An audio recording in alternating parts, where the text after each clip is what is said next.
मित्रांनो, आपण आज आहोत नागपूरच्या आदिवासी मुख्यालयामध्ये, आयुक्तालयामध्ये, आणि इथे मोठ्या प्रमाणात यंग जनरेशन आंदोलनाच्या भूमिकेमध्ये आहे. ते आंदोलन काय आहे ते जाणून घेण्याचा प्रयत्न करूया. सगळ्यात आधी घेऊया मॅडमचा परिचय. मी रोहिणी श्रीरामे, मी चंद्रपूर वरून आहे. मी आदिवासी हॉस्टेलला राहते, जिंगाबाई टाकळी इथे. आज काय प्रकार आहे की पुरे सर्व मुलं इथे आलेले आहेत, मुली आलेल्या आहेत, आणि सकाळपासून आम्ही ऐकल्याप्रमाणे सकाळपासून तुमचं आंदोलन सुरू आहे आणि रात्रीचे आता 10 वाजले आहेत. हा आंदोलन कालपासून सुरू आहे. काल सकाळी 10 वाजतापासून कंटिन्यू सुरू आहे. याच्या मागे उद्देश असा आहे की 5 ऑगस्ट 2026 रोजी जो GR आलाय की हॉस्टेलला राहायचं असेल तर तुम्हाला वयाची अट घातली आहे त्यांनी 26 वर्षानंतर तुम्ही हॉस्टेलला राहू शकत नाही. जे पण तुम्हाला शिक्षण घ्यायचं असेल ते तुम्ही बाहेर घ्या.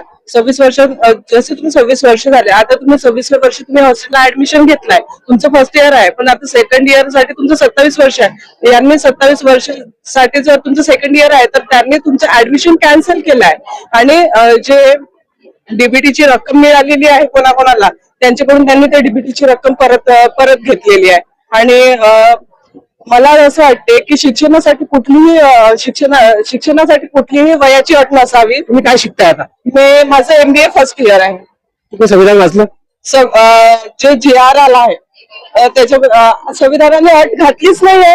आमचं फंडामेंटल राईट आहे आपला की संविधानाने असं म्हटलंच नाहीये कुठेही की शिक्षणाला अट असली पाहिजे. आणि यांनी आम्हाला शिक्षणासाठी, हॉस्टेलला राहायसाठी आम्हाला अट घालताय. आमच्या आदिवासीचा जो विभाग बघा तुम्ही, गडचिरोली एरिया किंवा जो मागासलेला एरिया आहे त्या एरियामध्ये बघाल तर आम्हाला खायचे सुद्धा वांदे. आमच्या घरचे, आमचे छोटे छोटे भाऊ बहीण मजुरी करायला जातात. जेव्हा आम्हाला आम्ही याच्यापासून वंचित नाही राहिलो पाहिजे म्हणून आमच्या घरचे आम्हाला हॉस्टेलमध्ये पाठवतात की आम्ही शिकलो पाहिजे म्हणून. तर हे लोक काय करत आहेत की यांना आम्हाला अट घालतात. आम्हाला अट घातल्यावर आमच्या घरी खायचे वांदे आहे, आम्ही इथे रूमचं किराया देऊ शकणार आहे का? मग हे लोक कसं काय आम्हाला म्हणतात की तुम्ही 26 वर्षापर्यंत हॉस्टेलला राहू शकता. आता यांनी थोड्याच वेळा आधी यांनी GR मध्ये सुधारणा केली आहे आणि जो 26 वर्ष अट घातली होती त्याला यांनी 30 वर्ष केली आहे. 30 म्हणजे 26 वर्षाची अट होती, त्याला 30 वर्ष वाढवून दिली आहे. तर तुम्ही सांगा 30 वर्षापर्यंत फक्त तुम्ही, आता समाज कल्याणचं GR आहे, त्यांच्या GR मध्ये अट नाही आहे किंवा अदर काही आहे, त्यांच्या GR मध्ये कुठेच अट नाही आहे की तुम्ही एवढे वर्ष शिका की त्याच्यानंतर तुम्ही हॉस्टेलला राहून शिकूच शकत नाही. तुम्ही आम्हाला कसं काय म्हणता की 26 वर्ष आम्ही तुम्हाला वाढवून देतोय 30 वर्षापर्यंत शिका, असं कसं काय बोलू शकता तुम्ही?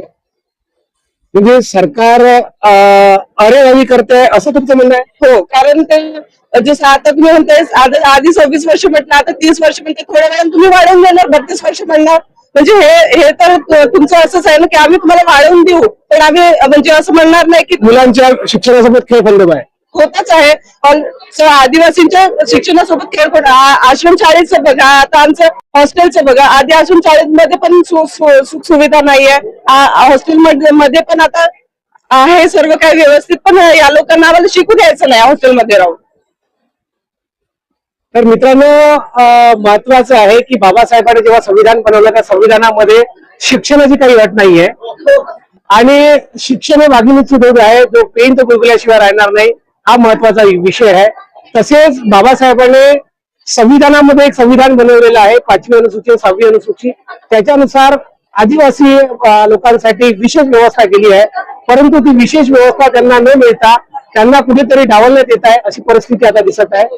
शिक्षणासाठी काहीही अट नसूनही तरीही यांच्यावर अट लादण्यात येत आहे असं दिसत आहे.